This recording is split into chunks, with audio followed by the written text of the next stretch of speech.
Welcome to B6 మన వెలుగు మన వార్తలకు viewers, audience, subscribers. After long time some personal problems రీత్యా కొన్ని కారణాల వలన వార్తలు చేయలేకపోయినాం, అందించలేకపోయినాం. I'm sorry. ఈరోజు ఎందుకంటే మళ్ళీ తిరిగి స్టార్ట్ చేయాల్సి వచ్చింది. లేట్గా అయినా సరే ఇండిపెండెన్స్ డే 80వ ఇండిపెండెన్స్ డే జరుపుకున్నాం కదా. సరే, అది పాస్ట్.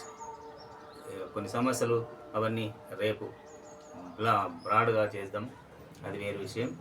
ఎందుకు చేయాల్సిందే రేపటి నుంచి కంటిన్యూషన్గా.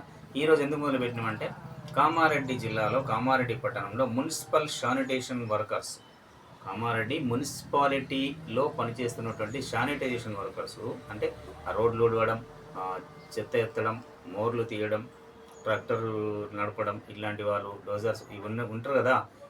ఓవరాల్గా మున్సిపల్ వర్కర్సు నిన్నటి వరకు వేచి చూసి చెప్పేసి వాళ్ళు ఈరోజు మార్నింగ్ ధర్నాకు దిగిండ్రు. అయితే ఎందుకు అనంటే వారికి ఉన్నటువంటి ఇబ్బందుల మూలంగా మా సమస్యలు పరిష్కారం చేస్తలేరు అని చెప్పేసి వాళ్ళు సమ్మెకు దిగడం జరిగింది.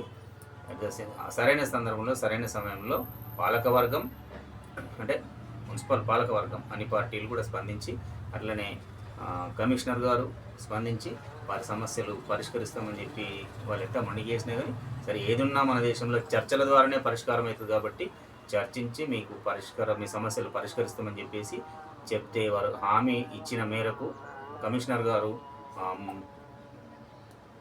చైర్మన్, వైస్ చైర్మన్, అదే మన చైర్మన్ అండ్ వైస్ చైర్మన్, మిగతా పార్టీల వాళ్ళు వచ్చి ఈ సమస్యలు పరిష్కరిస్తాం అని చెప్పేసి హామీ ఇచ్చిన మేరకు తిరిగి వారు ధర్నాను విరమించుకొని వీధుల్లోకి చేరడం జరిగింది. ఎందుకంటే సానుకూలంగానే స్పందించారు. ఎవరు? కమిషనర్ కావచ్చు, ఇప్పకుమారాణి శ్రీనివాస్ వాళ్ళు, చైర్మన్ గారు, చైర్పర్సన్ గారు కావచ్చు, వైస్ చైర్మన్ కావచ్చు, మిగతా పార్టీల లీడర్లు కావచ్చు, నాయకులు కావచ్చు, అధికారులు కావచ్చు, ఎస్పెషల్లీ వీళ్ళంతా స్పందించి వారి ధర్నాకు విరమింపజేయడంలో సఫలీకృతమైనరు. చర్చలు కూడా వారు ఏంటంటే కొంతమందిని తొలగించడం, హరాస్మెంట్ ఇట్లాంటివి ఏం లేకుండా కమిషనర్ గారే స్వయాన చెప్పడం జరిగింది. ఏంటంటే ఎవరు హరాస్మెంట్ చేసినా నా దగ్గర తీసుకురండి, కానీ ఆబ్సెంట్ కావద్దు. ఆబ్సెంట్ ఫర్దర్గా అయితే మాత్రం ఇక కొంచెం మాకు కూడా ప్రెషర్స్, వర్కర్స్ కూడా ఆలోచన చేయాలి, అధికారులకు కూడా ప్రెషర్స్ అనేటివి ఉంటాయి. వాళ్ళను కూడా దృష్టిలో పెట్టుకొని మనం పనిచేయాల్సి ఉంటుంది, మీరు పనిచేయాల్సి ఉంటుంది. సో దాన్ని సార్ మీడియా మిత్రుల సమావేశం కూడా ఏర్పాటు చేసి ప్రెస్ మీట్ కూడా పెట్టి చెప్పడం జరిగింది. అందులో ఇక నుంచి ముందు అన్నీ సవ్యంగానే ఉంటాయి. అదేదో పోస్టల్ ఇన్సూరెన్స్ కూడా చేయించిందంట కమిషనర్ గారు. 10 lakhs గ్రూప్ ఇన్సూరెన్స్ సంథింగ్ పోస్టల్లో చేయించడం జరిగిందని కూడా పత్రికా సమావేశంలో చెప్పిండు. అది మనం ప్లే చేద్దాం. ఎస్పెషల్లీ ఆ విషయం గురించే ఈ వీడియో చేయడం జరిగింది. ఇక ఇండిపెండెన్స్ డే 80వ సంవత్సరం, ఈ స్వతంత్ర దేశం, ఇవన్నీ మనం రేపటి నుండి కంటిన్యూషన్గా చేసుకుందాం. మిగతా సమస్యలు చాలా ఉండే ఉంటాయి. ఎప్పుడు సమస్యలు ఉండే ఉంటాయి. ప్రజలు ఉంటారు, పాలకులు ఉంటారు, మనము ఉంటారు. బట్ ఈ స్పెషల్ వార్త కోసం మాత్రం ఈ వీడియో చేయడం జరుగుతుంది. ప్రజలారా గమనించండి, కామారెడ్డి టౌన్ ప్రజలారా, మున్సిపల్ వర్కర్స్ అని అంటే అంత ఈజీగా తీసేయద్దు. వాళ్ళు ఒకరోజు 2 రోజులు కనుక ఆపేస్తే పట్టణం అంతా మురికవుతుంది. అది మనం కూడా దృష్టిలో పెట్టుకొని చెత్త బండ్లు వచ్చినప్పుడు చెత్త బండిలో మాత్రమే చెత్త వేయడం అలవాటు చేసుకోవాల్సిన బాధ్యత ప్రజలపైన కూడా ఉంది. కేవలం అధికారులు చేయించాలా, మున్సిపల్ వర్కర్స్ చేయాలా అనేది మాత్రం కరెక్ట్ కాదు.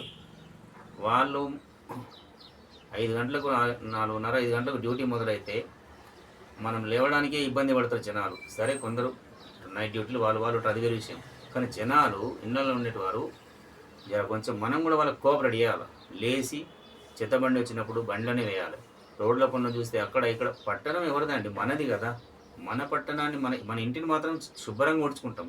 మరి అట్లా కామారెడ్డి పట్టణం కూడా మనదే అని చెప్పేసి మనది మనకు లేకపోతే ఎట్లా? ప్రతి కాలనీ వాళ్ళు మనది పట్టణం అనుకుంటే పట్టణం మనది అవుతుంది, ఓన్ అవుతుంది. అట్లా ఓన్ చేసుకోవాలి. ఓన్ చేసుకొని చెత్త రోడ్ల పైన కుప్పలుగా పడేయకుండా, థియేటర్ల దగ్గర ఎక్కడైనా కాంపౌండ్ వాల్సి అక్కడ ఇట్లా పని చేసుకోవాలి. ప్రజలు కూడా ఇంకా ఎన్నాడండి, 80 సంవత్సరాలు అయితే ఇంకెప్పుడు మారుతాం మనం? మారకపోతే ఎట్లా? ఎంతసేపటికి మున్సిపాలిటీ చేయాలా, అధికారులు చేపియాలి, పాలకవర్గం చేపియాలి? అది కాదు కాన్సెప్ట్. అందులోంచి బయటపడాలి. 80వ సంవత్సరం జరుగుతుంది. 80 సంవత్సరాల స్వతంత్ర దేశంలో ఎడ్యుకేషన్లో ఎక్కడున్నాం? బీటెక్, ఎంటెక్ ఇవన్నీ ఉన్నాయి. ఇంత పెద్ద చదువులు చదువుతున్న పిల్లలు మరి ఇంకా వాళ్ళకి ఏం నేర్పుతాం మనం? అరే డబ్బా తీసుకుపోరా గడబడేసి రాపోరా అంటాం. అది కాదు, చెత్త బండ్లు వచ్చినాయి కదా దాంట్లో వేసి రాపో, మనమే పెద్దవాళ్ళం వేసి సరిపోతుంది కదా. అట్లా అలవాటు ఉండాలి. ఎంతసేపు వాళ్ళ మీద పెట్టి వాళ్ళు సమ్మెద వాళ్ళు సరిగా చేస్తలేరు అని అంటే కరెక్ట్ కాదు. వాళ్ళకు మనం కూడా కోఆపరేషన్ చేయాల్సిన అవసరం ఉంది. అంటే ప్రజలు తెలుసుకోవాల్సిన అవసరం కూడా ఉన్నది. అన్నీ ఉద్యోగస్తులు చేయాలని కాదు, వర్కర్సే చేయాలని కాదు, ప్రజల బాధ్యత కూడా ఉంటుంది. ప్రతి డిపార్ట్మెంట్లో ప్రజల బాధ్యత ఉంటేనే అధికారులు సక్రమంగా పనిచేస్తారు, అందులో ఉన్నటువంటి వర్కర్స్ సక్రమంగా పనిచేస్తారు. అది కూడా గుర్తెరగాల. అది చూద్దాం లైవ్లోనే. సార్ మాట్లాడింది, వాళ్ళ ధర్నా అవన్నీ మనం ప్లే చేద్దాం. లెట్స్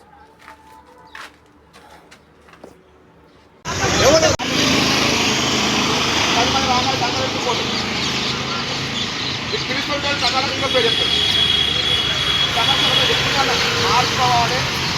నేను మార్పు పక్కనే మా శానిటైజర్ ఉంటాం, కొంచెం లేట్ అయినా ఒక 10 minutes అయినా చూసుకోవాలి ఎట్లా ఉందో చెప్పింది.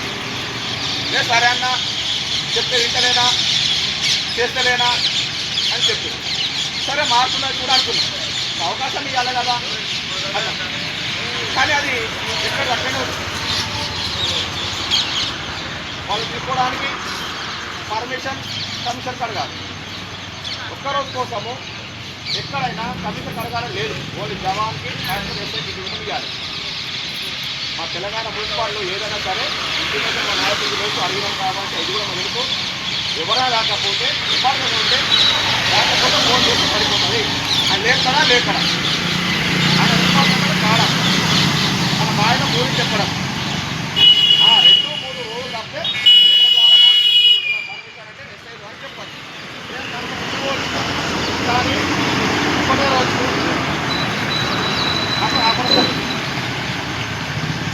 రెండోది ఇక్కడ జవాన్లు ఏం చేస్తారంటే అధికారి 2 గంటలకు పని చేయాలి, 3 గంటలకు పని చేయాలి, చెత్త లేపాలి. సరే చెత్త లేపాలి. నేను కౌన్సిల్ పంపించి కానీ కలెక్టర్ గారిని అధికారులు పంపించి వాళ్ళకి కావాల్సిన రాయితీలు కానీ ఇంకోటి కానీ వారంలో సెలవు కానీ కంపల్సరీ ఇస్తాము. వాళ్ళకి రావాల్సిన సబ్బు నూనె కానీ బట్టలు కానీ సంక్షేమానికి సంబంధించిన ప్రతి పని కార్మికుల కండక ఏ రోజు కూడా గండి కొట్టకుండా వాళ్ళకి ఇవ్వడానికి మేము ముందు వంజలో ఉంటాం. కాకపోతే కార్మికులు కూడా ఈ పట్టణాన్ని పరిశుభ్రంగా ఉంచడానికి సహకరించాలని చెప్పేసి పట్టణాన్ని హాట్స్పాట్ లేని పట్టణంగా కామారెడ్డిని తీర్చిదిద్దాలని చెప్పేసి నేను పేరున ప్రతి కార్మికుడిని వేడుకుంటున్నా. ఎలాంటి ఇష్యూలు ఉన్నా వాళ్ళకి ఎలాంటి సంబంధించిన ఇష్యూలు ఉన్నా కూడా నేను టేక్ కేర్ చేయడానికి నేను సిద్ధంగా ఉన్నా. ఆరోగ్యపరమైన సమస్యలు కానీ ఇంకోటి కానీ అన్నీ చూడడానికి నేను సిద్ధంగా ఉన్నా. కార్మికులందరూ కూడా మరి సరిగ్గా పనిచేసి 10 గంటల్లో పనిచేసి మరి రుమాలు కొట్టకుండా మరి అటెండెన్స్ సరిగ్గా ఉండాలని చెప్పేసి నేను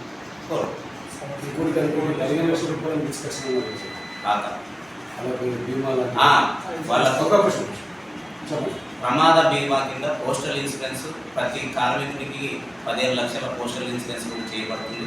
మరి కౌన్సిల్ ఆమోదం కోసం మేము ఫైల్ రెడీ చేసి పెట్టాం.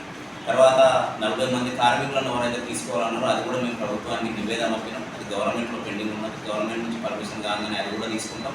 తర్వాత ఏదైతే సబ్బు నూనె బట్టలు వాళ్ళకి ఇవ్వాలి అవి కూడా మేము కౌన్సిల్లో పెట్టడం జరిగింది. కౌన్సిల్ ఆమోదం కాగానే దాదాపు ఎమ్మడే ఒక 1 month లోపల మొత్తం క్లియర్ చేస్తాం. కౌన్సిల్ ఆమోదం కోసం మొత్తం ఫైల్ సిద్ధం చేసి ఉంచడం జరిగింది.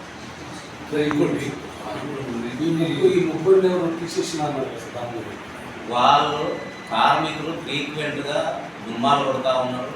3 నెలల నుంచి 3 నెలల కార్మికులు ఒకరు 31 రోజులు, ఒకరు 22 రోజులు, ఒకరు 26 రోజులు దుమ్మాలు కొట్టడం జరుగుతుంది. మరి ఇట్లా దుమ్మ కొట్టడం వల్ల అభివృద్ధి అనేది శానిటేషన్ అనేది మందగిస్తుంది. మరి క్రమశిక్షణ చర్యల్లో భాగంగానే వాళ్ళని పక్కకి ఎక్కిన తప్ప వేరే లేదు. వాళ్ళ అసోసియేషన్ వాళ్ళు లాస్ట్కు ఒక్కసారి చూడండి సార్ అని చెప్పింది. మరి మన ఒక్కసారి అలో చేస్తున్నాం. నెక్స్ట్ రిపీట్ అయితే మాత్రం మొత్తం మళ్ళీ తీసేయడం జరుగుతుంది.